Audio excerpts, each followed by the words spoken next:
guys, today on Wise News Network, we're at the North Carolina American Legion Hall of Fame banquet here in Cherryville, North Carolina.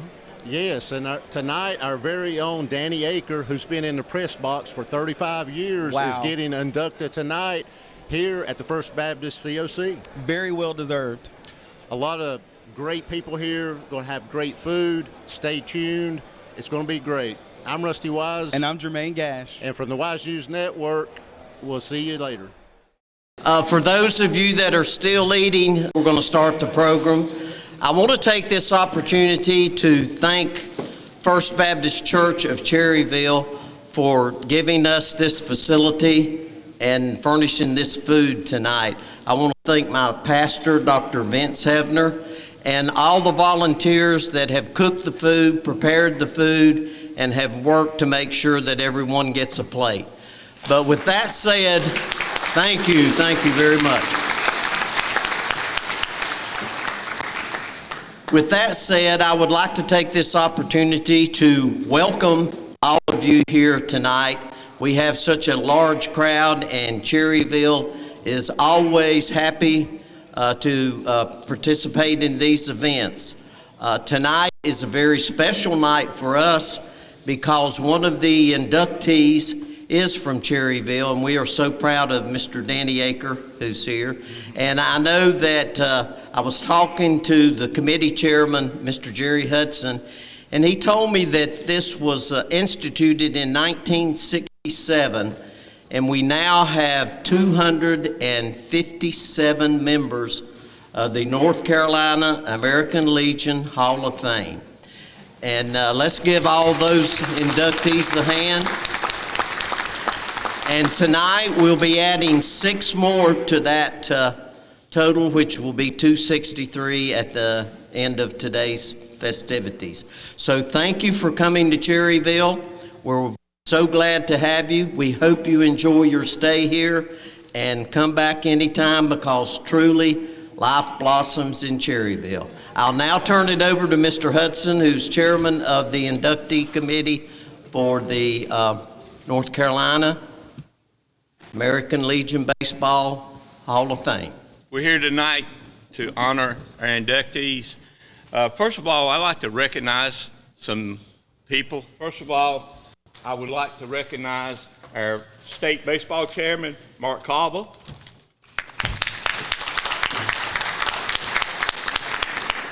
Also a committee member on the Hall of Fame. Area 1 Commissioner, John Duvall. He's also a committee. Jerry Hudson. Woodle is also a member, and he's not here. And Gaither Keener, he's at the National Convention. He is a member of the Hall of Fame Committee. Before we get started, I'd like for all the Hall of Fame inductees, the past inductees, stand up and be recognized. All of the past, David Coffey.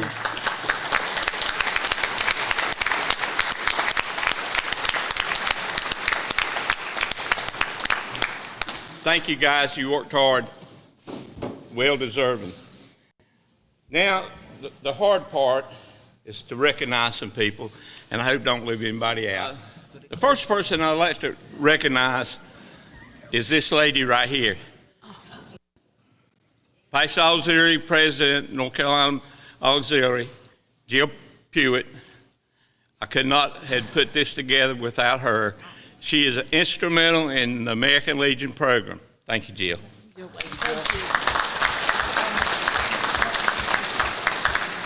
Our post commander, Mike Robinson, he does a good job. He's been post commander for the last 8 years. Thank you. 10 years.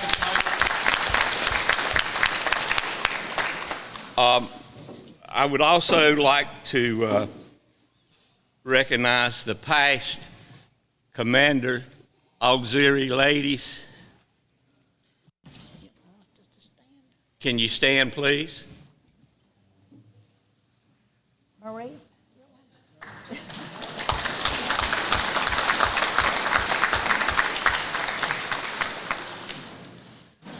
Bill Richard. You stand, Bill? He's a American Legion historian. Of course, you already met HLB. We have past national commander Bill Oxford.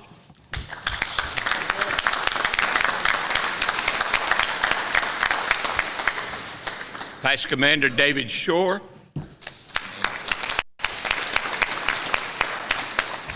Any other past commanders? All right, these inductees tonight possess one thing about them all. They all had goals to achieve. And without goals, you cannot be successful. And these 6 that we're going to induct tonight, they're well deserving. And I know most of them. There's 1 or 2 that I'd just like to say one thing about right quick. Danny Eaker, for over 35 years, has been our announcer. He's a great worker in the community. High school, American Legion, you can call on him. He's always there. Thank you, Danny. Well deserved. We got another gentleman at this table right here. He umpired for me when I was umpire supervisor for 20 years or more. Phil Tate and John Devine. They bailed me out many times. Great guys. Got a coach over here, Bruce Bolick. Great coach, well deserving. Done a lot for American Legion baseball. Gerald Young. Gerald Young's been a manager for Queen City for years. I've known Gerald. He pays for things out of his pocket. He's a great guy. Bo Coggins and the coaching staff, that'll be thankful that we have Gerald. Ric Cook, I don't know Ric that well, but Ric is an Area 3 commissioner. And I'd like for you to stand up, Ric. And our other Area 2 commissioner, Rick Zigafus, he was unable to come tonight. I want to thank the Baptist Church for their well-planned meal, and the pastor, Vince Hebner, for a great job that he's done. And now I'm going to turn it over to our MC, which is Mr. Ned Yates. Good day, everyone. My name is Ned Yates. I currently serve Post 100 as the athletic officer. And those of you that know me are probably expecting me to say quite a bit, but I've been instructed that I shall not, and that I will not. It is my pleasure to get to introduce your guest speaker for tonight. And that gentleman's name is Rusty Strap. And I said Strap because I was told that if there's an E on the end of it, it's Strap. If there isn't an E on the end of it, it's Stroop. So if I'm wrong, I was told wrong. Am I in trouble, Rusty? All right, thank you. Rusty is a native of Cherryville. He played shortstop on 3 different state championship baseball teams, including the Cherryville Post 100 baseball team in 1981. After his playing career at Appalachian University was over, he was the head coach at 4 different colleges, and he collected a total of 837 wins. He is the all-time winningest coach in the history of Gardner-Webb University baseball, with 481 victories.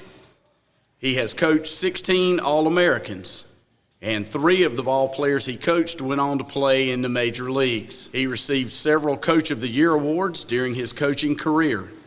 And in 2013, he was the recipient of the prestigious Fellowship of Christian Athletes Kendall Character in Coaching Award, which is given annually to a high school, college, or professional baseball coach in the United States of America who best exemplifies the Christian principles of character, integrity, excellence, teamwork, and service. He is a member of the Cherryville Sports Hall of Fame. After retiring from coaching in 2019, He became a college sociology instructor. He is also an ordained minister and serves as an interim pastor to churches in transition. His wife, Karen, of 36 years, and he live in Boiling Springs, North Carolina, and they have 3 adult sons. Ladies and gentlemen, would you please help me welcome Rusty Strapp. Come on up, Coach.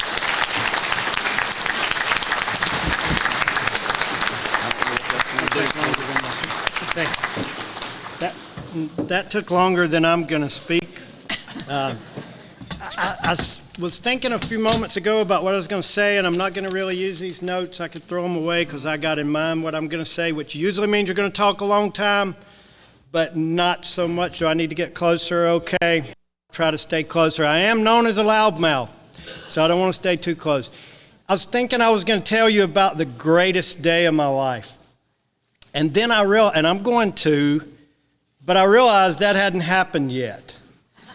The day that I meet my Lord and Savior will be the greatest day of my life.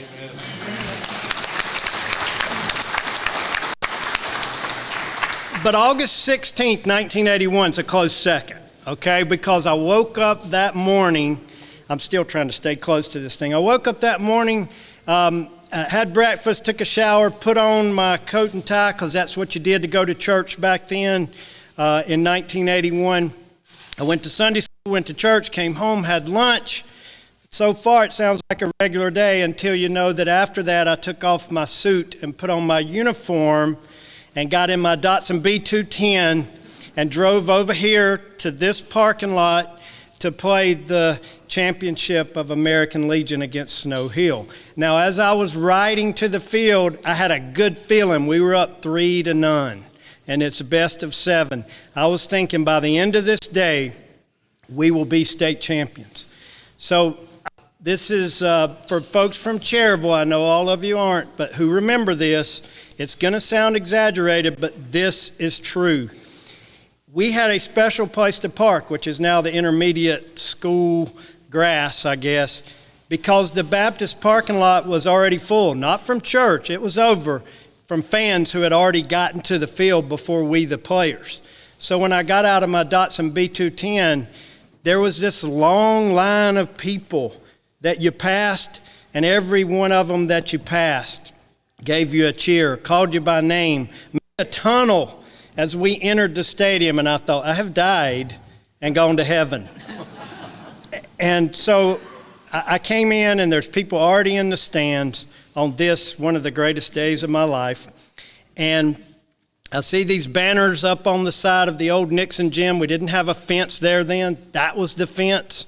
And there was all these posters with our names on it and fan clubs. I look up in the stands, and there's a section of my relatives who must have been proud they had somebody on the team because they had shirts that said Rusty's uncle, Rusty's mom, Rusty's cousin. And I looked at my one cousin, and I was like, well, we don't know if she got fired or quit her job earlier that week, but she had missed so many times to go see us play that I think she might have got fired, but she told us she quit. Okay, but either way, she didn't have a job anymore. She had a T-shirt, and it was there. I was far from being the main attraction of the 1981 state championship team. I don't say that humbly. I say that realistically. I was far from the main attraction. Like tonight, I'm far from the main attraction.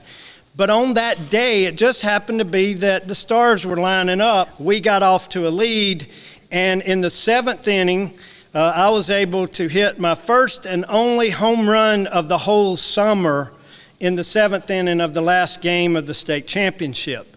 And for whatever reason, even though I was not the main attraction of that team, somebody from the Gastonia Gazette either liked how my last name was spelled and pronounced, because I was in 3 pictures the next day, of which I have with me.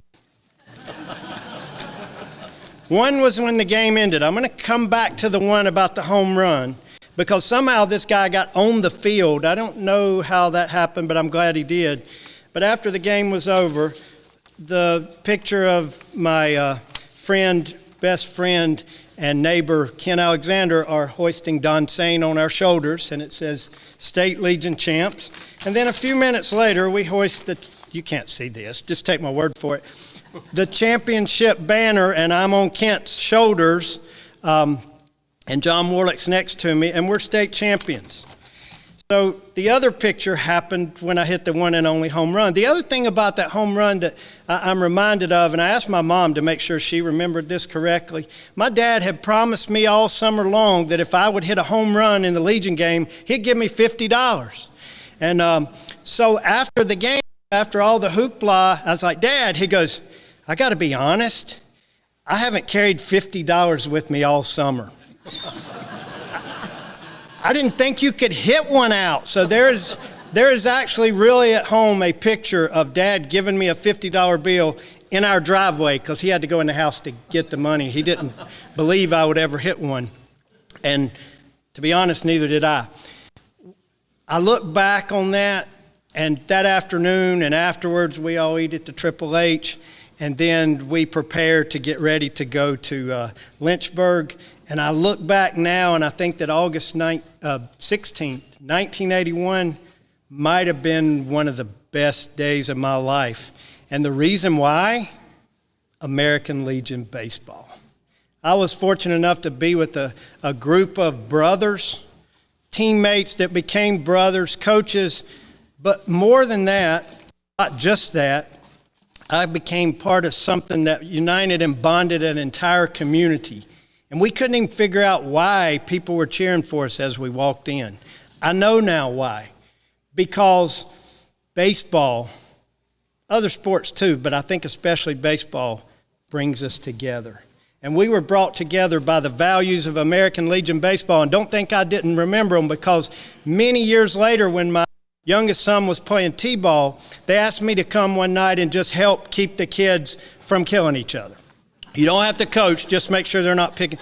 And they lined the kids up on the little line, and the guy said, hey, go out and do the Little League pledge for the kids. So I was like, okay, I got out there and completely froze in front of all the moms and dads and the little kids, and I said, I will keep the rules, keep faith with my teammates, keep my temper, keep myself fit, keep a stout heart in defeat, my pride under in victory, a sound soul, a clean mind, and a healthy body. And all God's children said, amen, play ball. And everybody stared at me. And I went, that's the American Legion pledge. That's the best I could come up with. And there were 20 little 6-year-olds that went home that night and said, what's a stout heart in defeat? We don't even keep score. And the pledge meant something to me. Not that the Little League pledge didn't, but that's what came to my mind. That's what you notice I didn't look down to read that tonight. I coached for 33 years. And about my last 10 to 15, I'm not critical. I'm not anti-travel ball. I want to tell you that. But when our coaches would get together and plan our summer schedule, they were planning to go to Florida, Georgia, wherever all the showcase teams were, which was great. And I said, I'll take Legion baseball. And they're like, why? And I said, well, first of all, it's close to home. But really, more importantly, these kids are playing for their community. They're playing for a purpose. They're playing for something. And I want to see that. I want to go see the heated passion between a Cherryville Post 100 and a Shelby Post 82. That's what I wanted to go see. I wanted to go to Caldwell, where the players right before the game would walk down through the middle of the stands on their way to the dugout. I wanted to go to Rowan County, where when there was a need for a rally, a guy stood up with a trumpet and started playing it and got the fans going. Y'all know what I'm talking about on that, don't? That's Doc Young, Clyde Young. There we go. That's who I wanted to see. We got that tonight. I wanted that because I remembered what that meant to me. So what about this picture that I promised to show you in a moment? This picture is that home run, and this picture is framed because it has stayed on every desk I've worked on since I became a college baseball coach. And it is Kent Alexander hugging me after my one and only home run. And somehow this reporter is on the field with us, which I still don't get, but I thank God every day that he did, because I lost my friend in 2007, but I'll never lose this memory. And the reason I have this memory is because of American Legion baseball. So here's what I would say to you. I am not anti-travel ball. I am pro-Legion. I believe there's still a place in this United States of America for players to play Legion. I believe in the United States of America there's still a place for coaches like my friend and brother, Bobby Reynolds, Bruce Bolick, Phil Tate, name them all. There's still a place for guys like that. There's still a place for mega super fans like Danny and Judy Eaker who give their lives to these young kids. There's still a place for umpires like Jerry Hudson and Sam Holmesley. If you've ever been to a game where Sam was behind the plate, you won't forget it, because right before the game started, he would stomp to the left, stomp to the right, hike his pants up and say, "Play ball." Nobody does that in travel ball. Sam Holmesley did it. There's still a place for the other folks, the ones that are getting inducted tonight. I'll be sorry if I miss this, but Ben Lee, and I had a chance to speak with his wife, there's still a place for folks like that. There's still a place for Clyde. There's still a place for Rick. There's still a place for people with a passion for baseball. But more importantly than that, there is still a place in this country for an organization that loves God, country, and baseball in that order, American Legion. And so my greatest honor tonight was not having a great plate of barbecue. It was fantastic, and I had two desserts. That was great.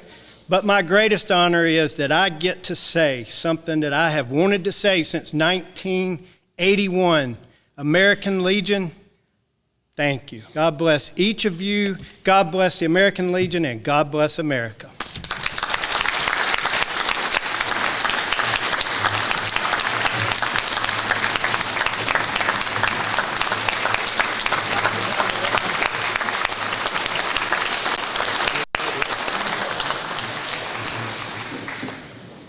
Well, it's my pleasure now to begin to introduce those who will be inducted this evening.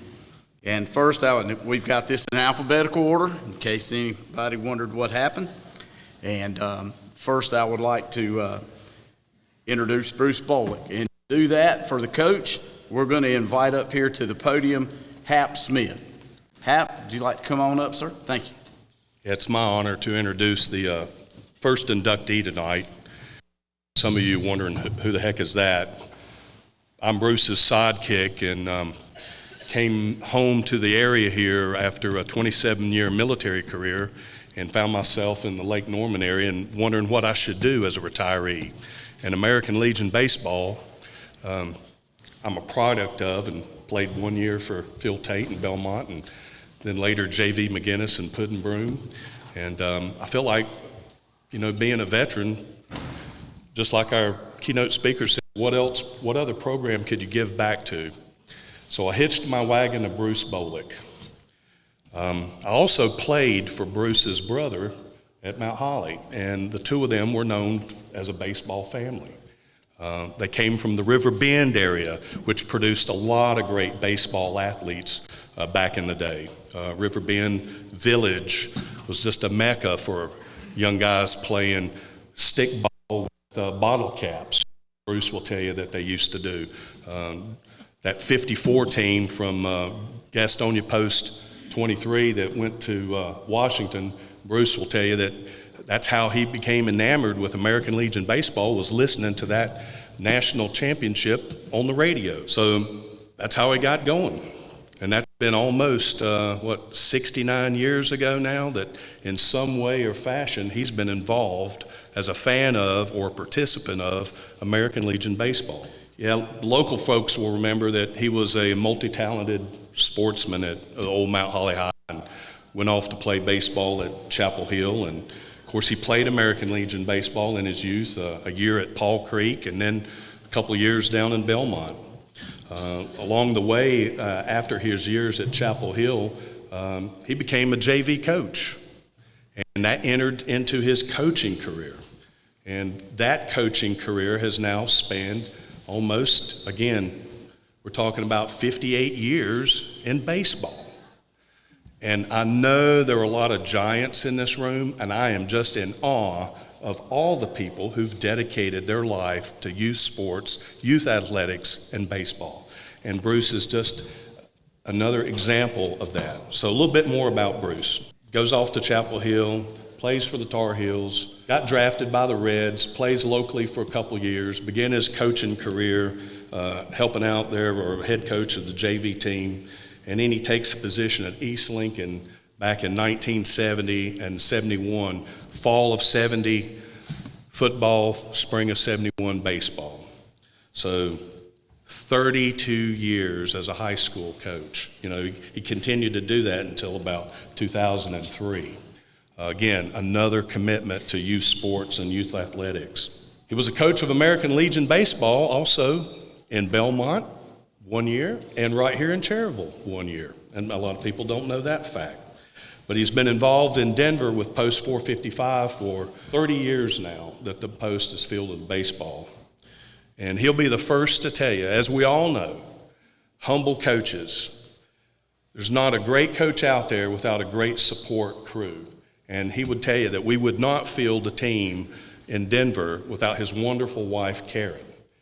Karen does almost all the administrative work, and regrettably, Karen is following doctor's orders tonight, and she is at home recovering from a post-operative knee surgery. So Karen could not be here to see this special night, but we definitely want to recognize the fact that Karen's been there as a coach's wife every step of the way, and all coaches know how that is. Let's see, what else we got here about Bruce? A couple of words about Bruce that come to my mind now that I've worked with him for a while. Tireless, selfless, and passionate. Now, if I had a little funny anecdote to tell the group here tonight about Bruce, I was thinking about a few things. And I was thinking, oh, how about that game up in Asheville? Well, no, that ended in an ejection. I don't think I'll tell that story tonight. Bruce is committed. Bruce is committed to helping young men play the game of baseball. It's all about them. The it thing is about the players. Selflessly, he gives himself day after day, time after time, supporting his players. And I know a lot of posts have multiple people doing multiple things, managers, coaches, athletic directors. That's all Bruce. He does it all. And he does it to a high level to enhance these young men's playing ability and to really nurture them along. I have seen, or I've had the honor to see him as a master work with young men to build their confidence, to enjoy the game of baseball, to really make it enjoyable like the game should be played. And you just don't find that. You certainly don't find that in travel ball environment, right, Coach? It's all about winning.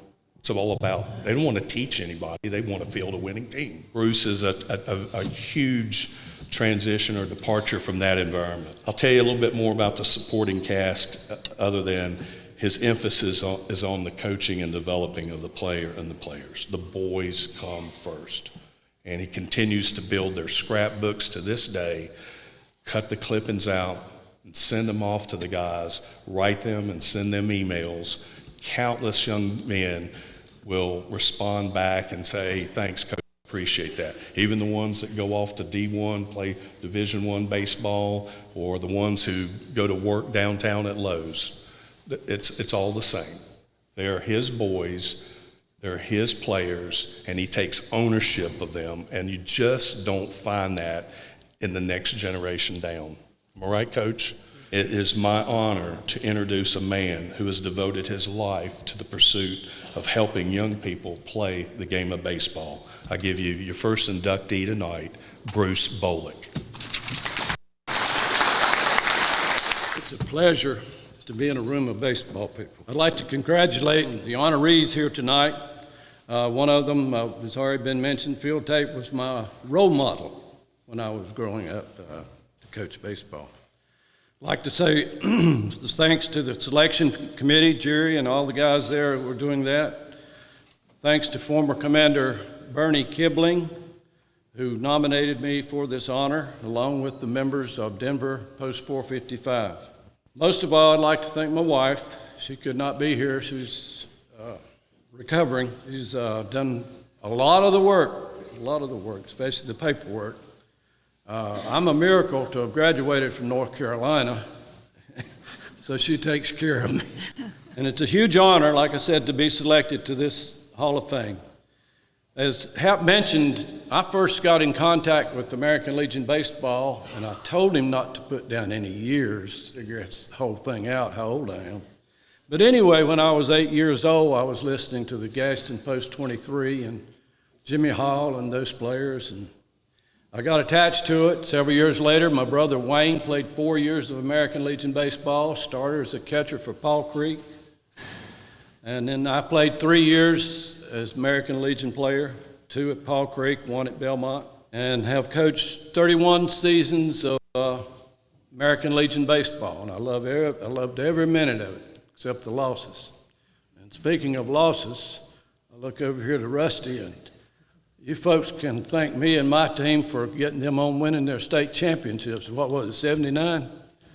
80. 2-run throwing error, but they won anyway. Of course, they have been on to a lot of success since then. After my brother played, like I say, I played, and then I moved on. And at the end of my last year of Legion Ball, a team from Charlotte, North Carolina, Charlotte Post 9, went on to finish runner-up. And the following year, they won the national championship in 1965. And one of my teammates was Gary Hill, who I think should be in the Hall of Fame. He was the #1 pick of the Atlanta Braves, All-American, I believe it was. But anyway, he was the main cog for Charlotte Post 9. And luckily, about 7 of those players came up to play with us at Chapel Hill. Some of them pushed me out of the way.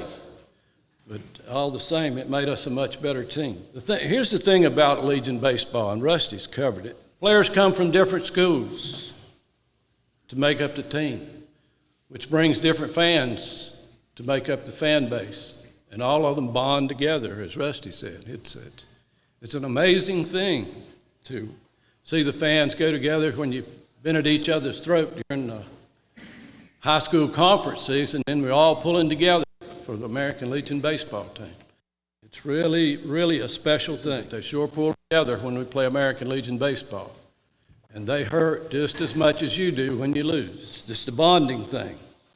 And also, the thing about American Legion baseball, you get plenty of radio coverage, press coverage, standings are kept up with, stats are kept. You go play by the American Legion rules, which are the American League of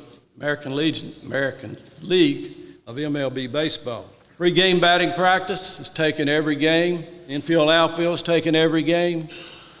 And we used to play 9 innings, which was fantastic, but it was a good rule to change. And we were just like the pros. We were playing professional type play as American Legion teenager. And another thing about it, you play a lot of games. You know, you'll play 4, 5, 6, 7 games a week. And what that does, it enhances the confidence and the talent of the individual player. I'll give you an example. In 1999, back in those days, all the players played Legion ball. There was no travel ball. We had a young team. At that time, there was a 24-team league. And we finished in last place, flipped a coin to be the 23rd seed. We finished 4-17 during the regular season. We had several 4 or 5 pretty good players, and we had 3 sophomores who had struggled through their whole high school spring. They had not gained that confidence. They weren't confident in their ability. So we started the first round of the playoff, and I think we were playing the number 8 seed. And at that time, they had so many teams, you had to play 2 out of 3 to start with. But we swept Pineville, who had beaten us by 39-10 during the regular season. We got on a roll. These sophomores, there were 3 of them. The catcher, pitcher, and infielder. But those guys gained that experience from playing nightly. And you can see it when the light goes on from a baseball player. I mean, when he really gets confident in his game. So we won the first series in an upset. The next series, we played, I believe it was Newell. Newell was the number 2 seed in the league that year, I believe. We swept them 2-0. We had a little logo going, sweep them all. But anyway, we went on to the next one. We played the number 1 seed, which was Matthews. We took them to 5 games before they beat us, and they had some real talent. But that's what I see in the Legion baseball, playing frequently, taking batting practice, taking infield, doing all the things the pros and the college teams do. You just don't show up and find your net, take batting practice somewhere. You work with the team, and like I said, the fan base is with you. Another thing that I've left out is the pitch counts. We used to get criticism because we used pitchers too much, and rightly so.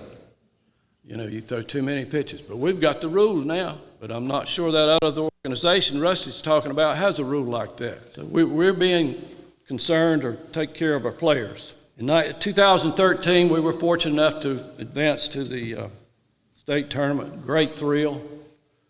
The kids enjoy it greatly. It's just quite an experience to play American Legion baseball. You can see, you ask somebody, do you play American Legion baseball? And their eyes will get big. And it's just a wonderful game. And I'd like to, again, thank the selection committee for selecting me to be in the Hall of Fame here in Cherryville. Thank you very much. Thanks, Coach. On behalf of the committee,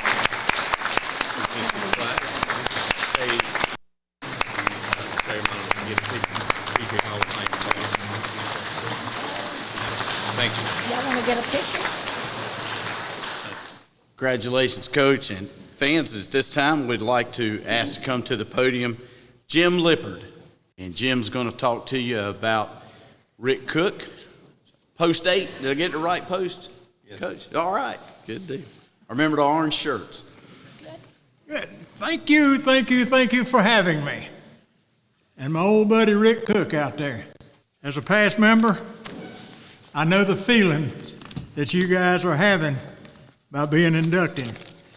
It was one of the greatest feelings that I ever had to be, and that plaque hangs in my little office all the time. Looks good. One time, a long time ago, up in the north end of Davidson County, there was a farmer, raised cows, all kind of goats, pigs. He decided he'd like to have some ostriches. Went out and bought him a couple. Had those 2 ostriches up there. Mama ostrich laid eggs. Well, they were laying in a nest. One time, that egg rolled down the hill, across the road, into a side ditch. The winds came, floated a little further. The rains came, floated it down that side ditch. Got to the other side, and it rolled out to a cornfield. Got on that cornfield, and it rolled through a corn row. Y'all don't believe this, do you? It rolled through a corn row and stopped at the end of the corn row. And when it stopped, the sun bared down on it, heated it up, and there was this beautiful ball field right at the edge of the cornfield. Had a big backstop. That egg cracked. Out jumped a little short guy with a bat in one hand and a ball in the other. The marquee said, "Welcome, Ric Cook. You're now hooked for American Legion baseball forever." It's my story, and I'm sticking to it. Rick should have got somebody that could breathe better, but I appreciate him letting me be here. He is a good friend, and I hope you'll bear with me for a few minutes. Rick grew up playing every kind of sport he could. He was pretty well athletic in his day. He wasn't always a little round man. He was very athletic. He became known as Mighty Mouse. He grew up and started getting involved with American Legion baseball. And he connected with the Thomasville group, Dale Moser, who I believe is here. Things got a little bit tough for them and got very tough for Post State's team in Lexington. So they made one team. And Rick, of course, was the man that in charge of doing all the running, the buying uniforms, that you do for teams. He jumped right in as athletic director, never missed a step. Now he heads up 4 teams. He's got a junior team, senior team. Not to brag a little, but his junior boys team has been state champs twice. Not to brag a little, his girls softball team has been state champs 2 years in a row. His wife, Beth, who's sitting over here, that he don't believe there's 4 seasons. She says there's only winter and baseball. That's the 2 seasons. So Rick now is area commissioner, Area 3, with a lot of duties to fulfill. Scheduling meetings, just a few of the many things that he has to do. I know one of the things is the next morning after a game, when somebody gets ejected, he has to rule on how bad that ejection was, whether it be boys or adults, and decide what penalty to give them. That's all part of the deal of being athletic director or commissioner of Area 3. He says that baseball is not a game, it's a religion. And I do want to mention that, I did mention that his girls softball team had won 2 years and the boys, so baseball is not just for the boys, it keeps the parents off the street too. He's also Area 3 softball director and North Carolina softball chairman. Now I want to mention too that if it wasn't for Rick, the American Legion Post State would be hurting. COVID pandemic came by and Post State's lifeblood was bingo on Saturday night. That's what kept it going. And it did a good job. It raised a lot of money and paid all the bills. Well, of course, that stopped with the pandemic. Funds dwindled down pretty big. One day not long ago, Rick said, let's play bingo. Let's do it again. Let's put some money back in. Well, we're playing bingo. Matter of fact, they're playing tonight while we're here saluting Ric Cook. Rick started bingo, and he jumped in there, and his family is big help to him. Adriana, Logan, they know how to make hot dogs and hamburgers. They run the concessions at the ballpark and at the bingo. So now he's bingo chairman, and he's putting money back in the treasury. Rick believes that a hot dog at the game beats a steak at Longhorn. Folks, if there was ever a man that deserved to be in the North Carolina American Legion Baseball Hall of Fame, it must be Ric Cook. Thank you, committee, for accepting his biography and making him a member of this elite organization, the North Carolina American Legion Baseball Hall of Fame. Thank you.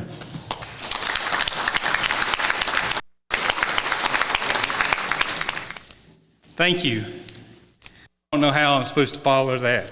I do want to say I hope I can stay unemotional while I'm up here. To me, it's a big honor and a great privilege to be here. I want to thank God Without him, we wouldn't be here.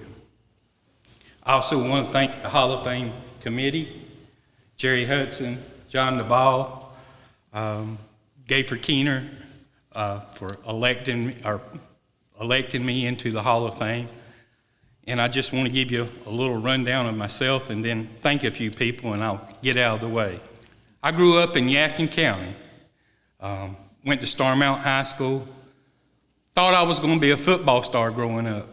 Went to Carolina football camp in 1981 and thought, man, I'm the next linebacker at UNC.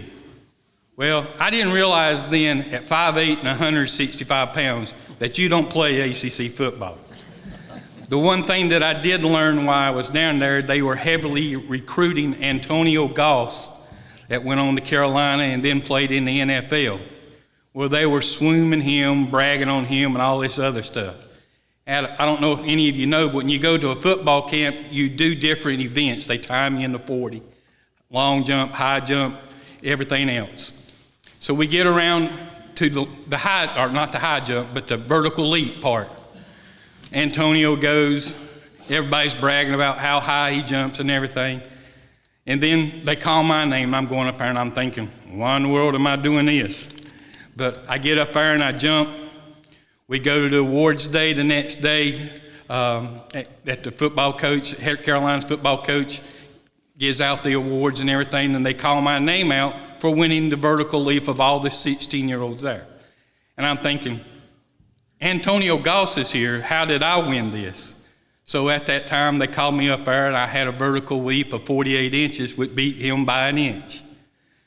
Believe it or not, being 5 feet 8 inches tall, I just could stand underneath a basketball goal and jump up and grab the little bar under the rim that supported the rim.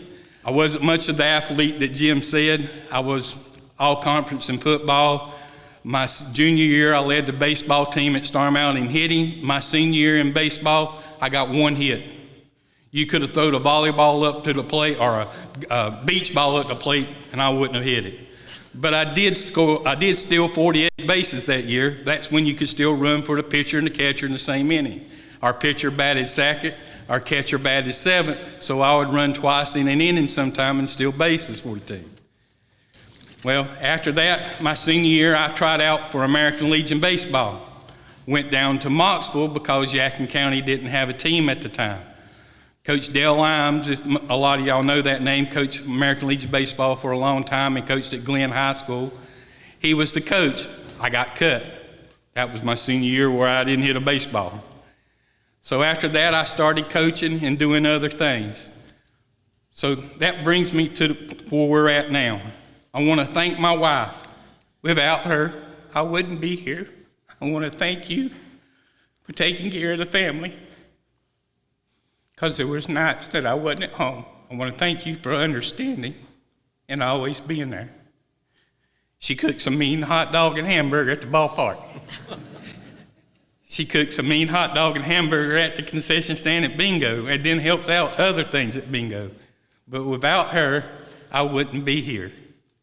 I want to thank my family, my daughter Adriana and her husband Logan. My son Andrew and his fiance are not here. She just graduated from college yesterday, and he graduates next year from the University of Valley Forge up in Pennsylvania, so they're not here tonight. But I want to thank Adriana. Thank you for all the help you do at the ballpark and at bingo and in everything else, for all the stuff you put on Facebook, helping me on the computer and everything else. And Logan, not to forget you either. Thank you, sir, for all the work you do at bingo, at the ballpark, helping me on the cell phone, and numerous other things that I'm probably not thinking of. I want to thank my son, Andrew. He's not here. He plays baseball at the University of Valley Forge. And like I said, they had graduation today. But in the off season, he's at the ballpark every day. He's helping me get the field ready. He is helping me wash uniforms. He is helping with anything and everything that I asked him to do. And he's a big help, and I miss him dearly tonight. And also his girlfriend, Chloe, our fiance, Chloe, she helped out last year when she come down and visited and helped us in the concession stand. I want to start with a dear friend of 50 years, Jeff Blackburn. Jeff and I started to know each other when I was 7 years old and got the nickname of Mighty Mouse, playing baseball for Elkin and Jonesville Little League. We have been to numerous events over the years, baseball, basketball, football, you name it. We went all the way down to Baton Rouge to watch Appalachian and LSU play football. We've been all over the place watching numerous baseball games, regional baseball games and college baseball games, basketball games, UNC basketball game, football games, you know it, you name it, and we've been to it. Jeff got me started in this business. He gave me my first coaching job when I was a senior in high school. I coached a basketball team in the Otis Chipman Jonesville Youth Basketball League. Wasn't very good at it. I had one player that could score and 7 others on the team that ran around like chickens with their head cut off. After that, he gave me a job umpiring baseball in Jonesville baseball, and then doing the reffing basketball games for the youth league.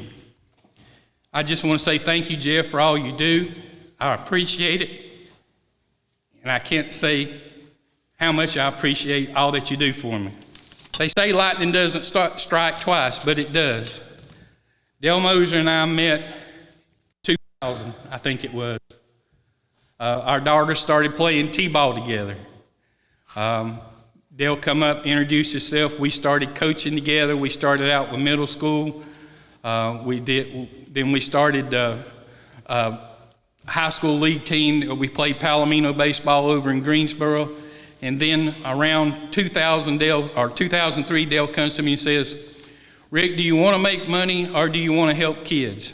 And of course I said, let's help kids. So we joined the American League as Thomasville Davidson baseball. And we had a little success, but not a lot. And we joined with Davidson County and our Lexington baseball, and then we made Davidson County baseball. But Dale, your friendship and always being there means a whole lot. Thank you. Now let me tell you about a couple of other people. Bruce Davis here at the table. Bruce and I have become friends over the year with American Legion and going to ball games. His grandson has played for 3 years, American Legion baseball. And it's funny being different ages of how our lives growing up mirrored each other. And Bruce, I just want to thank you for being here, sir. David Sellers, he's my senior Legion coach this year for the baseball team. David brought us our first championship in Davidson County in 2015 for the Junior Legion. David, I appreciate you being here and look forward to a great season. Thank you very much. Jerry Tysinger. Jerry Tysinger is my assistant AD softball team. Jerry, you do tremendous amount of work for me on the softball when I'm away at baseball, and I appreciate it. Jerry has brought us back-to-back state championships in 2021 and 2022 and going for a three-peat in 2023. Jerry, appreciate you being here. But last but not least, I want to thank Jim Lipper.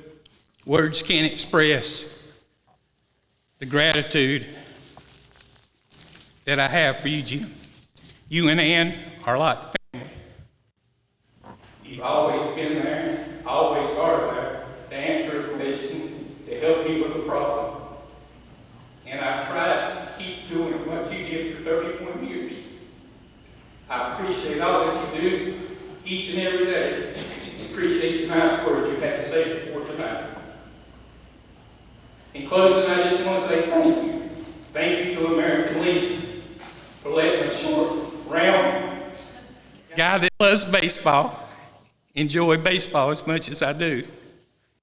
I want to thank you. I appreciate being elected to the Hall of Fame and joining all these other members and members that are going in tonight.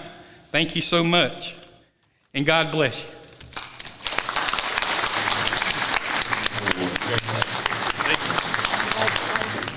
Our next honoree is from Post 100, a member of our Sons of the American Legion Squadron. And to introduce Danny Eaker will be his son, Alan Eaker. Alan? Hello, I first want to say that I'm just honored to be here, a part of this program.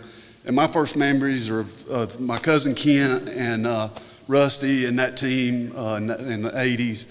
And it just stuck with me. I played 3 years here at Post 100 also.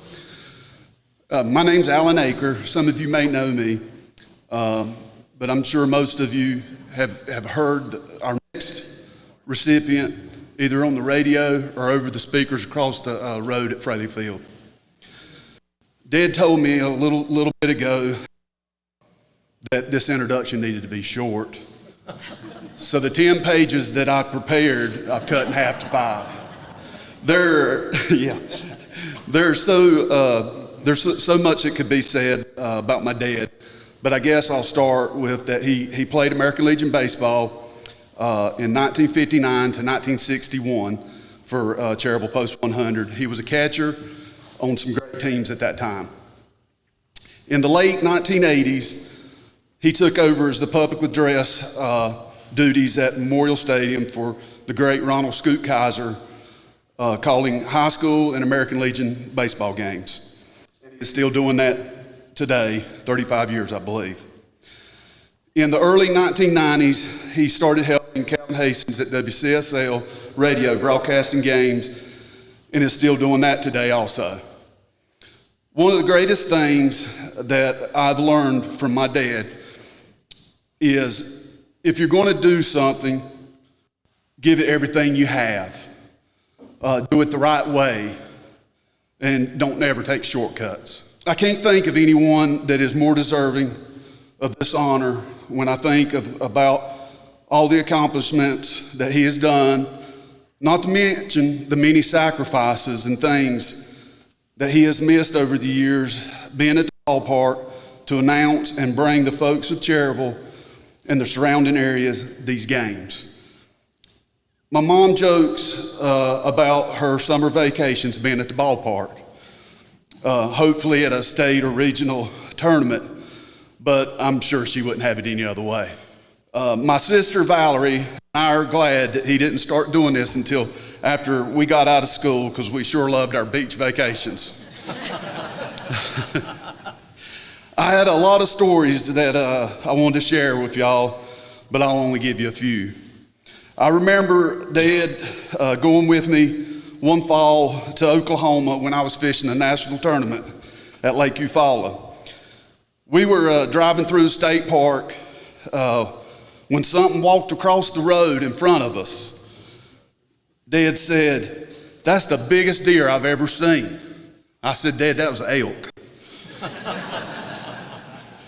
Another time was when we were going to Santee Cooper fishing, and we stopped to get some gas and some ice, and a gentleman behind the register said to Dad, said, "You and your brother going fishing?"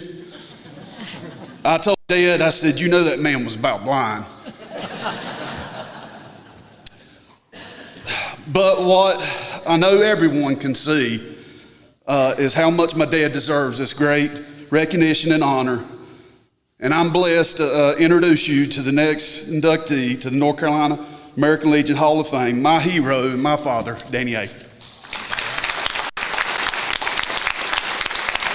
Well, I don't know where to start. Alan, he took the word right out of my mouth. I'm just going to set this down, and well, I will not. First of all, I give thanks to my Lord and Savior Jesus Christ first. Family second, baseball third. Thanks to the city of Cherryville and everyone that's made this possible for me today. This is the most special honor that I've ever had in my entire life. I'd like to thank Jill Pruitt right here. Mayor, thank you. Mike Robinson, Jerry Hudson for electing me or putting me up for the honor, and the committee for electing me to the most prestigious award I think a person in American Legion can have. I really do appreciate that. My journey, folks, started across the road in 1953 when Post 100 won the area championship, the state championship, and back then it was called the sectionals, regionals today. That was the first of 3 American Legion World Series that Post 100 has played in. The 53 team, I'm not sure if he's here tonight, one of my real good friends, a good Christian guy that goes to church here, Ronnie Whitaker, he was on that ball club. I was honored to be MC back in 2013 as we honored that team and coaches for going to the World Series, and that year in Miami, Florida. So since then, the Post 100 team has went to Las Vegas, Nevada in 1998. I'm in second in the world that year.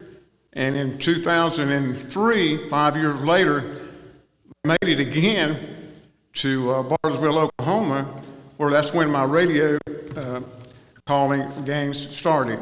But both them teams come in second. So my wife, Judy, she says, reckon we can ever get a World Series around in North Carolina.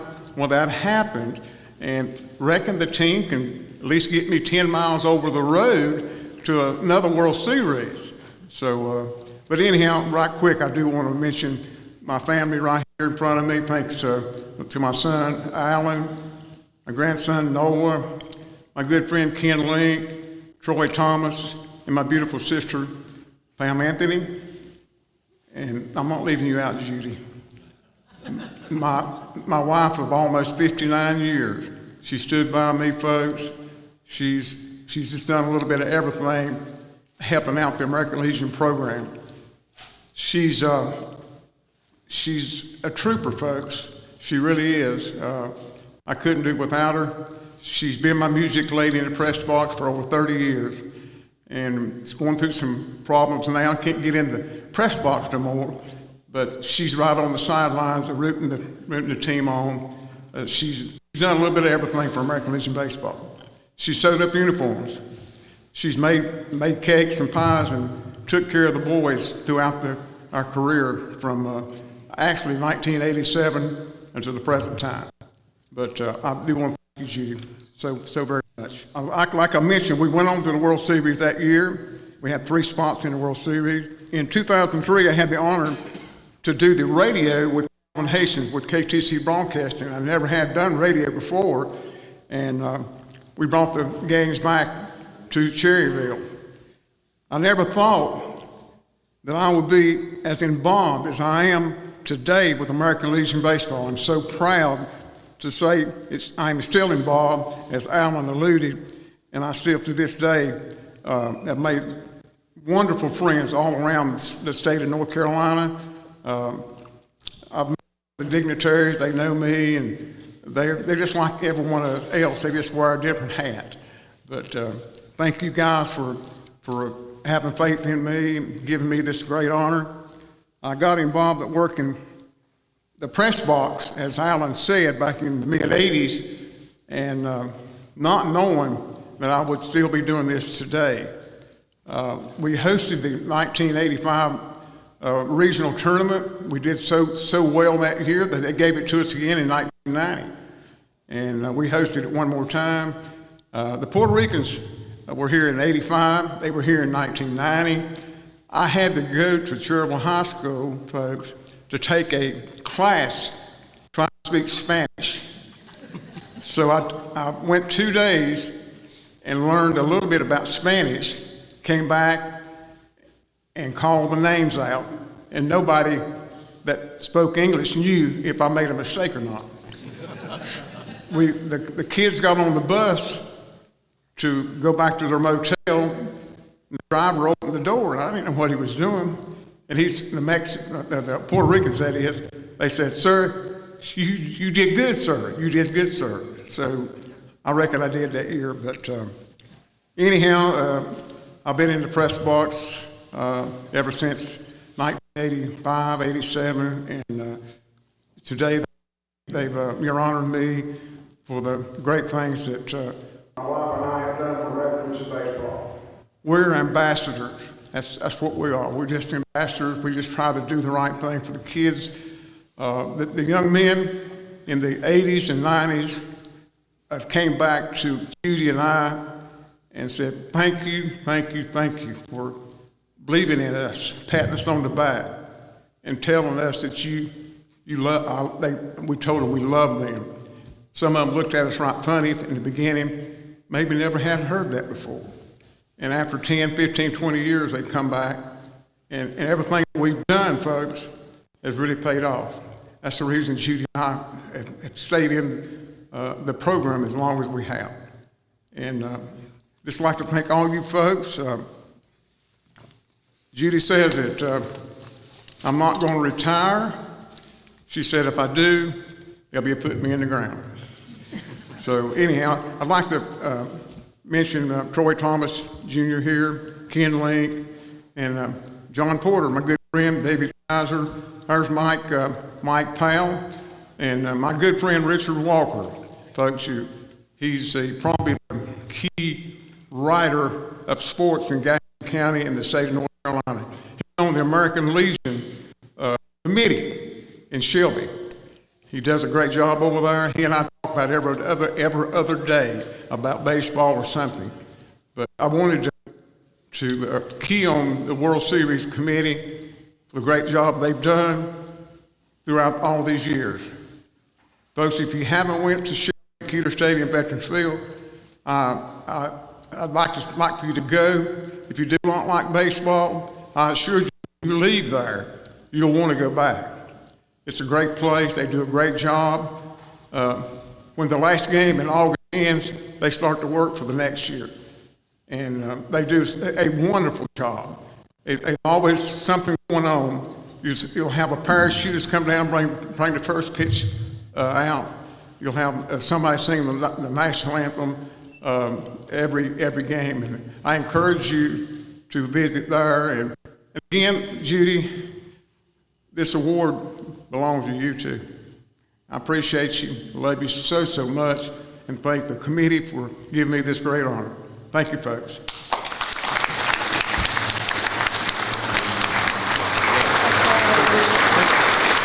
I want to say one thing.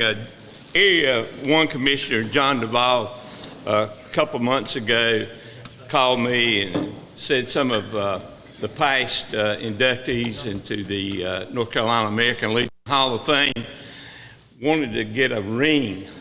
And we did some research, and I think the year 2000 was the last time they got a ring. So John got together with some other people, and they designed a ring, and we ordered one. Well, we ordered 2 for his post, and Post 100 ordered some rings, and Danny, we have you a ring right here to present to you. And if any other past inductee would like a ring, you can see me after the meeting, or you can email me. Thank you. Next inductee comes from the coast, Post 503 in Calabash. This award is posthumously, knew I was going to where is Mike at, repatriation, and I couldn't do posthumously, so I apologize. And this is our Benedict Lee, and to introduce him and talk to us next, Dr. Elin Stiers. Dr. Stiers. Good evening. I am definitely pleased to be here tonight to talk about Ben Lee, and especially to talk about Bonnie. So I'm so honored to have her here with me and introduce her tonight. Bonnie and her late husband Ben have been patients of mine for years and good friends. We love them just like our family. Ben, as you know, was the state commander the years 2010, 2011. He never met a stranger. He could talk to anybody. And he also was such a tireless worker and proponent for American Legion Baseball. We all really miss him. And I know Bonnie, it's heartfelt to say that. And so now I'm just going to give you Miss Bonnie Lee. Good afternoon. I can't tell you how honored I am to have my husband inducted into North Carolina American Legion Baseball Hall of Fame. Ben just would be so honored. I was thrilled to death when I received the phone call that he was going to be taken in. You have to have known my husband, like Lynn said. He never met a stranger. And Ben loved baseball, especially American Legion baseball. When we first moved to Calabash, we drove to Wilmington. That was the closest American Legion team. The coast didn't have any at that time. He would later on then be a part of the new field that was built. And I can't tell you how excited he was about this baseball field.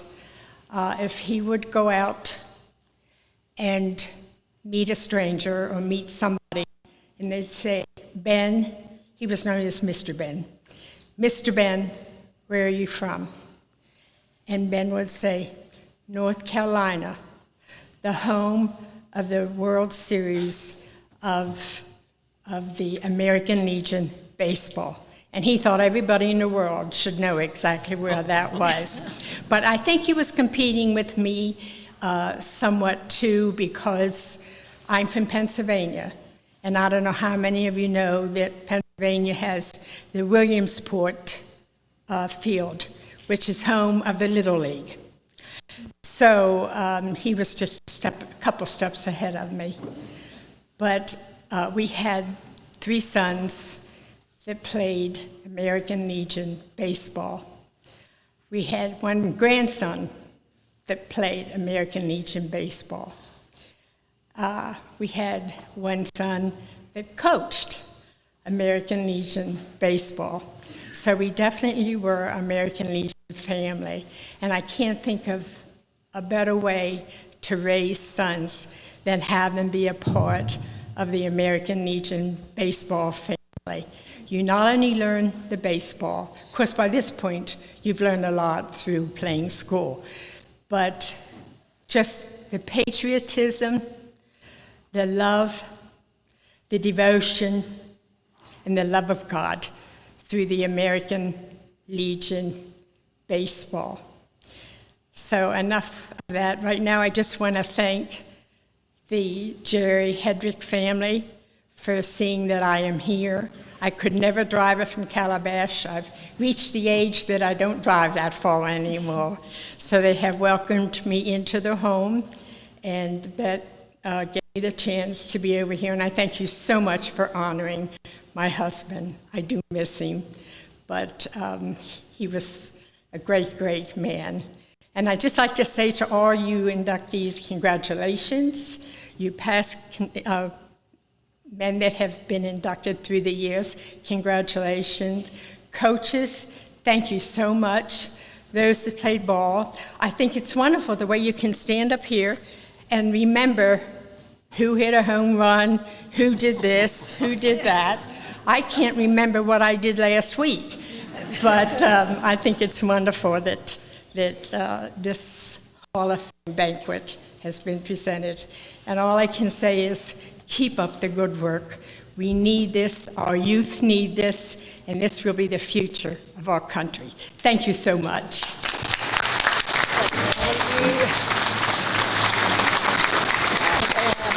Thank you, Ms. Lee. We're going to leave the ocean and come back close to the mighty Catawba River.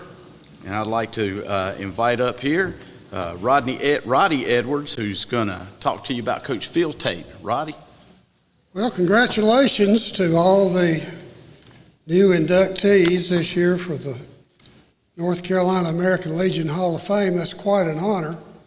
I'm from Gastonia, and I played my American Legion baseball for Post 23, and it was my pleasure to play for two of Cherryville's finest representations of American Legion baseball. In 1964, coaches were Buzz Peeler and Don Sane, and we enjoyed them very much. Two of my teammates are here tonight off that same team, Steve Culberson and Leonard Morgan. Raise your hand.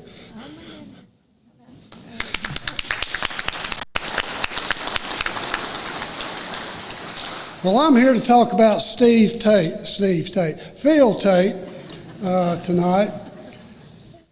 I've known him for 60 years, so this been a little bit of a struggle trying to whittle this down. I met him in Cullowhee in 1963. I answered a call to those students that were interested in playing baseball on the Western Carolina College team to come to a tryout. I was 17 years old and I was a freshman. I showed up that day and our coach was not there. He was not on campus yet. We had a new coach by the name of Ron Blackburn. And the returning upperclassmen were running the show. And Phil Tate was one of those. And in his hand, he had a clipboard. So I knew that I was going to have to go through these guys to get on the team. Well, he and I had never met up at that point, but I recognized him immediately because I've been watching his career in the Gastonia Gazette for the last 2 or 3 years. I'd seen his picture in the paper. I knew him to be a 3-sport athlete from Belmont, and I was aware of his American Legion career. I found out later that he started playing American Legion baseball when he was 15 years old in 1959. He played for Post 144 in 1960, 1961, and 1962. Phil graduates from Belmont High School in 1962. He's a starting second baseman for 3 years. That year, he leads the Southwest Conference in hitting, batting .369. I'm told that he probably would have hit .400, but he had to go to Forest City and play, where you either got Jerry Steffi on the mound or Johnny Hawkins. And everybody took the collar that night in Forest City, including Phil Tate. Now, for some of you younger people, they were the forerunners to some pretty good pitching in North Carolina. 5 years later, we had Billy Champion and Gary Hill that were 2 right-handers that could really bring it as well. In high school, Phil did everything. He was the quarterback on the football team. He was the point guard on the basketball team. And he played second base on the baseball team. The 1962 basketball team at Belmont High School was very good. They went to the state tournament that year and lost in the final game to a very good Asheboro team. I asked Phil one time if he was any good in basketball, and he said, well, I scored 48 points. I said, you scored 48 points in the state tournament? He said, oh no, not in the state tournament. I scored 48 points all year. Well, I'm proud to say that Phil put my name on the roster at Western Carolina, but he did me another favor. He introduced me to bluegrass music. We had a catcher up there by the name of Scotty Smith. He's here tonight. And he and Phil were knee-deep into bluegrass. They knew the words to every Flatt and Scruggs song that was on the radio. And before long, they had me tapping my toe and singing along with them. We could watch the TV show on Saturday afternoon, and then Saturday night, we would listen to the Grand Ole Opry on the radio. So don't let anybody tell you there's little to do in Cullowhee. We found plenty to do up there. Now, Phil starts his college career in at Western in 1962. He's a physical education major. He partakes in all the activities there on campus. One of the big ones is the intramural program. The big sport in the fall, of course, is tag football. There are 4 men dormitories on campus, and each floor of each dormitory had an intramural team. The day students had an intramural team. Every fraternity had a team. We had 3 leagues. Took a while to get a champion on campus. Of course, Tate is the quarterback on his tag football team. In the wintertime, the sport turns to basketball. And of course, he's the point guard and coach of his dormitory's intramural team. The next night, he organizes a volleyball team to play. In the spring, it's softball. They won't let him play softball because he's on the baseball team. So he turns his attention to the individual competition. He's the first one to sign up for the free throw shooting contest. Next, he signs up for badminton, ping pong, handball. He even tries bowling. He takes up golf later after he's out of college. He's a little bit on the competitive side. Phil plays baseball for 4 years at Western. We all knew he was going to be a coach. So in 1966, they just made him one. When he was 21 years old, he was assistant baseball coach at Western Carolina, and he did a fine job. One of his assignments was to watch the opposing team take infield and throw from the outfield. For the game, he would sit us down in the dugout and give us his scouting report. He'd say, "All right, listen up, you knuckleheads," or some other expression. "We're going to be running on the left fielder and the center fielder today. If you're on base and any balls hit to the outfield and the left fielder or the center field handles the ball, then I'm expecting you to take the extra base. If you're on second, you are to score. You make them throw you out." Now, the right fielder has got a pretty good arm, so you pick up the third base coach, follow his signals if the right fielder handles it. Otherwise, if it's going to center field or left field, I expect you to score.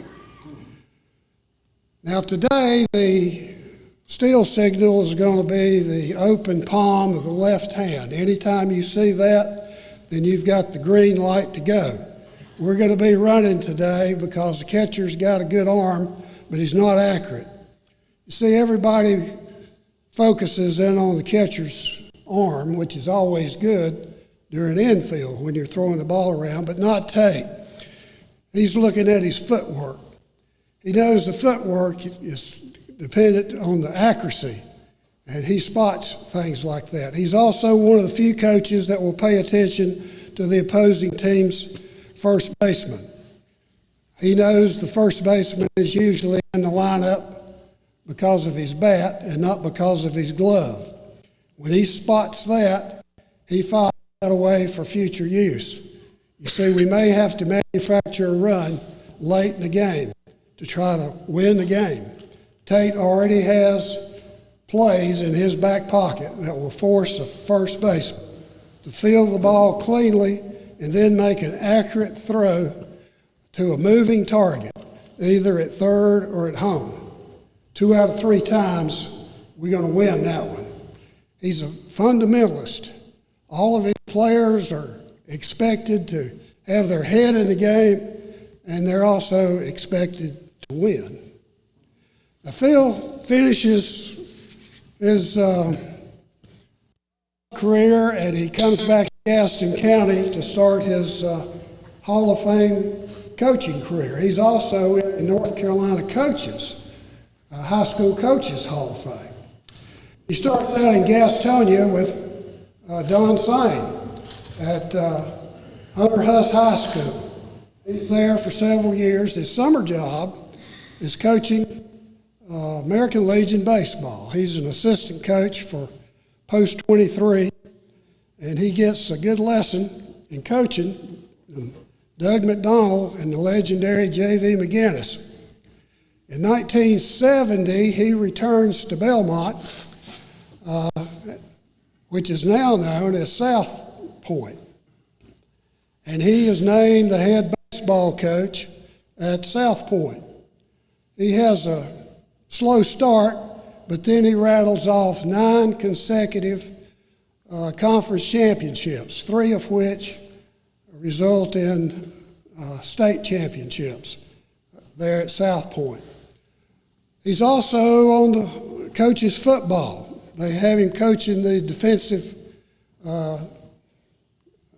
team in high school football. During the time that he's coaching football, he's part of 5 state championships at South Point. For 6 years, he's the head coach at South Point and wins 2 conference championships. Of course, his summer job continues to be coaching American Legion Baseball. When he goes back to Belmont, he switches from Post 23 to back to Post 144. He coaches 2 years with Jerry Davis, and then in 1972, they just named him head coach, Post 144, American Legion Baseball. In 1983 and 1984, Coach Tate moves over to Post 262 in Charlotte and coaches them. He has some very good teams over there. It has a very talented shortstop and second baseman combination. Shortstop, his name's Stuart Cole, and the second baseman is Mike Shields. All did, what Cole did was he had a career playing for the Colorado Rockies professionally and then went into coaching with them. Shields worked his way up through the Cardinal chain and was the manager for the St. Louis Cardinals for 3 years. In 1985 or 86, Phil shakes things up a little bit and decides to go into umpiring. For the next 20 plus years, he umpires in over 1,300 ball games. This is high school, college, Legion ball. He even did some pro umpiring back when there was a strike one time. Phil Tate knows baseball. Every community has got a go-to guy that somebody calls when they need something. In Belmont, you call Phil Tate. If you need a price on a set of tires and you don't know where to go, you call Phil Tate. If you want to know who's got the best rates on automobile insurance in Belmont, you call Phil Tate. If you want to know which fish camp to go eat on Saturday night in Gaston County, you call Phil Tate. You see, he knows stuff. We heard a word came out called networking. If you look up the word networking in the dictionary, you're going to see a picture of Phil Tate. He knows people. He knows people in Belmont, and he knows people in Florida. The old baseball players from WCU from the 60s, for 7 years we went to spring training games in Florida. We would stay about a week, see 6 or 7 games. One year we'd go to the West Coast, the next year we'd go to the East Coast. Tate was a ringleader in the middle of all this. There were 6 of us that went. Everybody had a job. One guy rented the van, somebody else got the accommodations. Leonard Morgan was on those trips. His job was to pack the luggage. We were picking up stuff every day, and that was not a simple procedure. My job was to pick out the games that we were going to see, and when we would leave, they called me the tour director. I would get the Grapefruit League schedule it would come out sometime between Christmas and January, And I would pick out the best games and all of that to see. Tate's job was to get free tickets. He knew that I would be looking at the schedule trying to figure out who we wanted to see, and he would call me up and say, you do know the pitching coach for the Red Sox used to play for me. And are we seeing the Red Sox this year? I said, well, I think we'll try to work that in. See, he knows people. One year we were in the Orlando area, and we saw that the Braves had a game at 1 o'clock over at the Disney place, and 6 o'clock that evening the Astros were playing the Cardinals. We had a chance to see a doubleheader. This is a hardcore group that goes to Florida for these games. So I decided to put Phil to the test to see if he could get tickets for both those games. He got 6 tickets for both games that day. First game, he was working with a minor league player for the Braves that said he could get tickets, but he wouldn't confirm whether we had tickets or not. This frustrated the group because we really didn't know whether we had tickets or not. But when we got over there to the complex, you go to will call to get your tickets, and Phil knows everybody in Florida at the will call places. And we got our tickets. Well, one of the group was amazed at how Phil pulled this rabbit out of the hat when we really couldn't get confirmation from the player. And he said, well, so I just called his daddy up and explained the situation, and the tickets showed up. Well, that night we went over to Kissimmee to watch the Astros play, and I said, Tate, have you got tickets for this game? He said, yeah, I think so. I said, well, how did you get these? He said, well, I know a guy that knows Altuve's agent. And I told him we needed 6 tickets, good ones. Well, that sounded a little suspect to me. But at 5 o'clock, I followed him over to the will call section, and all of a sudden, here's a voice. Hey, Phil, your tickets are ready. They go over there, and they say, how you doing? How long you down for? Well, say hello to Trish and the girls. I thought, who in the world is this guy? They not only had 6 tickets, these were box seats. Now, they weren't just box seats. We were on the front row. We were right beside the Astros dugout. You could look in the dugout and see the players. We could hear them talking to one another. The on-deck circle was right in front of us.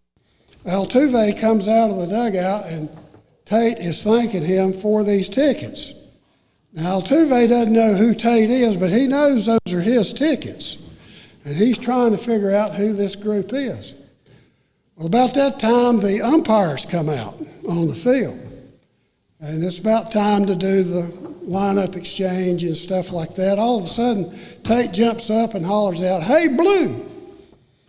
The home plate umpire turns around and looks over there, and Tate says, hey, Eddie, how you doing? Well, I mean, this is a major league umpire, looks over there and says, Tate, is that you? And he walks over to where we are with a big grin on his face, and those 2 fist bump right there beside the dugout.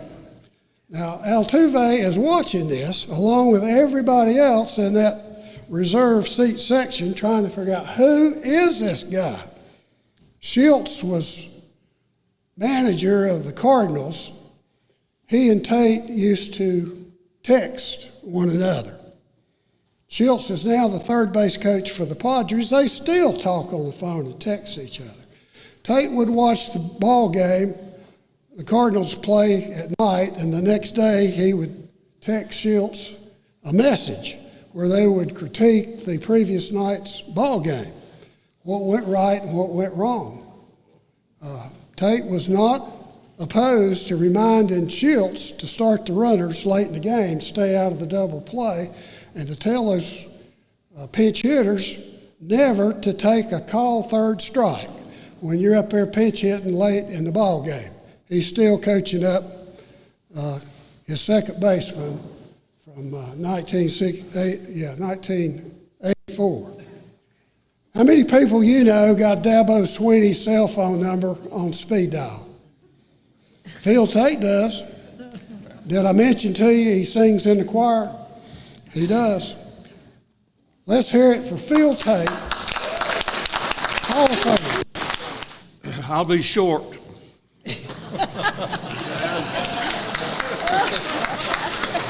There's an inside joke to that, because I'm not very tall. But I'll tell you this, I have macular degeneration. I sing in the choir on Sunday, and I've got these little lights that show my music, so I'm sorry to have to use these, but I can't see without them. Can you hear me now?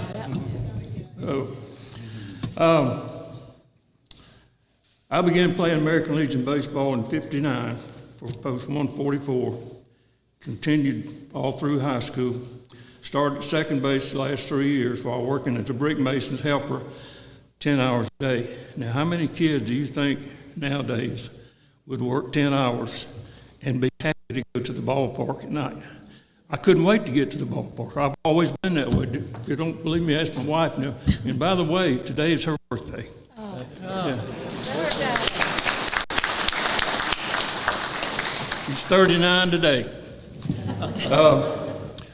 Didn't you play point guard at Cherryville? We played against each other. It was a waste of time guarding each other because you couldn't shoot and I couldn't either. And Rusty, that 81 team, y'all eliminated us in 81. Yeah, and I'm still mad about it. Well, it's really an honor to be, amongst these legionnaires, and the best people in the country are the people that have defended this country for decades and for so many hundreds of years, best people in America. But I was able to build a new baseball field at South Point High School. Some help from a lot of people in Belmont, and it is a fine field. Mick Lineberger came back through after I built that field, and his son Jason does a great job with it. It's a beautiful place, you all see it. But that's my field of dreams. I've spent 484 hours the spring and summer and fall in 1977, 484 hours, and didn't make a dime. But I made that baseball field. During the interim from 1986 to 2010, I umpired American Legion baseball, high school ball, college baseball, and some pro ball. It enabled me to pay 8 straight years of college tuition for my 2 daughters. I was recognized by the Western Piedmont Umpiring Association with a Distinguished Service Award in 2008. As you can see, American Legion baseball, as a player, a coach, and umpire, has been an integral part of my life for many, many years. Even though, as a very young person, I played the 3 sports in high school, American Legion baseball was my favorite because you got to go to the ballpark sometimes Sunday night. But I love going to the ballpark. I still do. She'll tell you. If there's a game in town, I'll be there. I'd like to thank Roddy for his introduction. He was quite a player at Western. He really was. The American Legion Committee, Art Shoemaker, who nominated me, my wife and girls. My friend Frank Travick back there told me one time that my 2 girls don't recognize me from the front. It's always from behind because I'm always going out the door. So they said they get a good look from behind. My girls, their spouses, my grandchildren, my brother-in-law. He was a bat boy for Post 23 when I was coaching over there. My brother and his wife and my nephews, my sisters-in-law and spouse, brother-in-law, friends, and one guy in here, we went down a lot of roads. Jerry mentioned him earlier, John Devine. We umpired 8 days a week and made a lot of money, and wore out a lot of tires, but we was a great umpire. The fellow coaches, like Don's saying, and those coaches that are good coaches, they make you better. They make you better, or you better get out of the game. So I always appreciated the competition in this area. And last but not least, tons of great kids. If you played for me, I would like for you to stand up. We got quite a number of them in here. If you played for me, please stand up. There you go.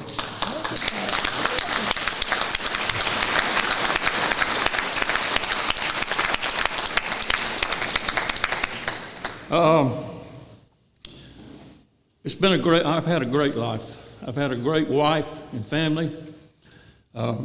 My dad was a baseball guy. I was born in Newport News in 1944. He was a catcher on the team that played against Yogi and Hank Bauer and some of those guys. But he loved baseball. But it's a great life when you get to go to the ballpark as often as you can. And this is the greatest game going. There's not a lot of people that can take a round bat and hit a round ball square. And Michael Jordan tried it. He wasn't a bad athlete, but he couldn't make it. But thanks again for the committee. And Rusty, it's good to see you again. And Danny, you too. This guy's a great announcer. I wish his wife would have sung the national anthem today. She can really do it. Thank you, folks. I told you I'd be short.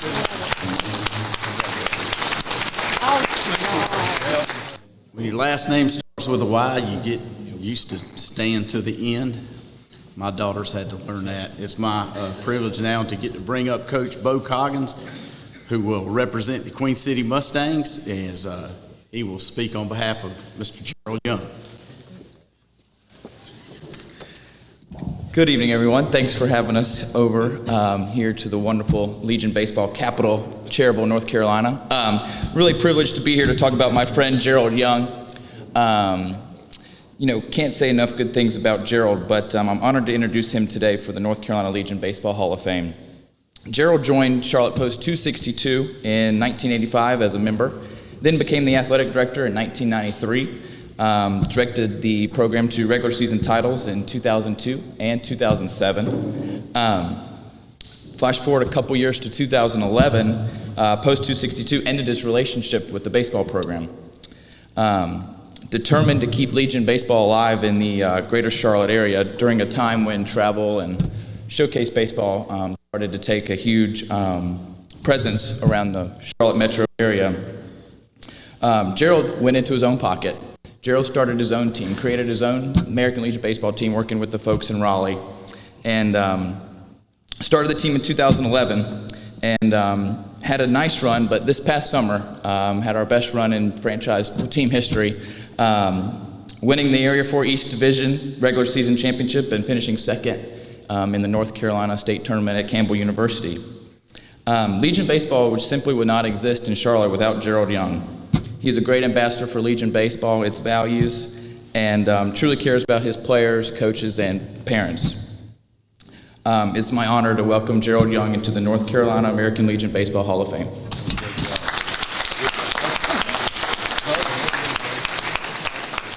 Okay, thank you very much. That was a great introduction. I won't deny any of it. First of all, I'd like to thank my wife, Cho, who's stood behind me for 57 years, which is a lot more than the 30-some years I've spent in American Legion baseball. I feel like I've met some of the best people I've ever met in my life since my association with American Legion baseball. I've had some excellent coaches, excellent players, a lot of excellent parents who supported the teams. I'd like to mention a few of the coaches. One was Greg Cluis, former baseball coach and athletic director, Myers Park High School, coached for me for 13 years.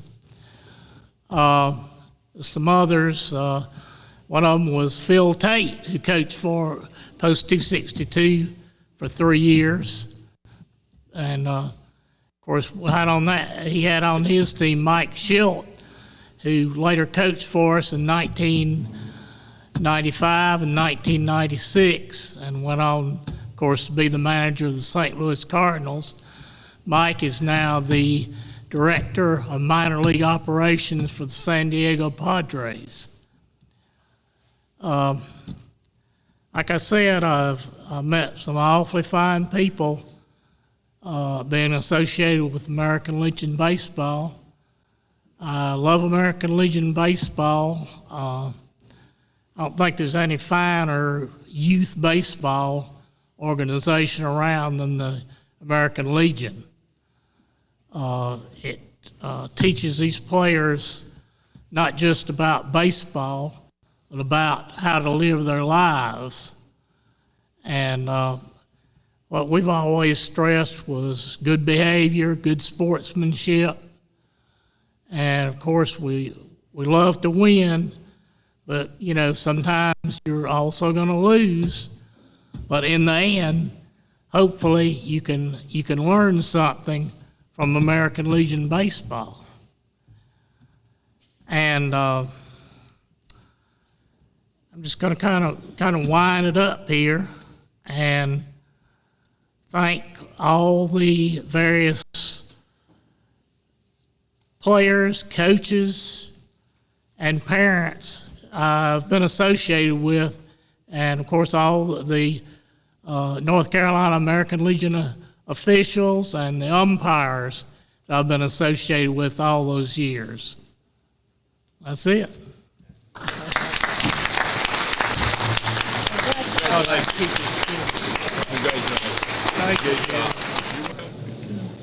Ladies and gentlemen, as we have time for our closing remarks, we would be remiss. You've heard many of the coaches, the gentlemen inducted tonight, talk about this in the newspaper, that on the radio, and we get a lot of support at Post 100.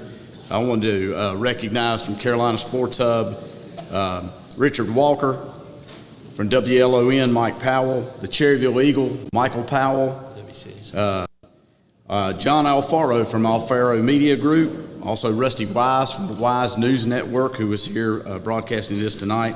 And in the back there, I see someone that helps us in Cherryville and Shelby, Calvin Hastings from KTC Broadcasting.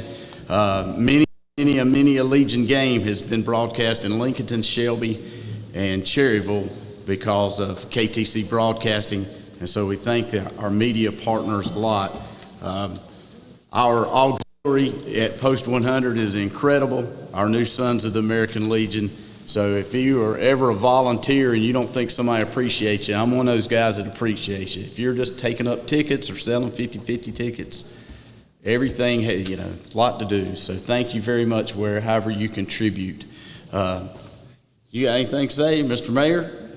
Commander? Mr. Chairman? No, go right ahead. Close us out. Well, fans, if you don't mind, we would have a brief prayer, and we will adjourn this ceremony. Most kind and gracious Heavenly Father, we thank you for this day and this celebration, the opportunity for these to be together and celebrate their friends and loved ones. Now, Father, I thank you for the food and those who prepared it, and I ask that you would be with each person here and guide us on our way home, that may we get back to where we wanted to be safely. Thank you again for this day. I say all my prayers in Jesus' name. Amen.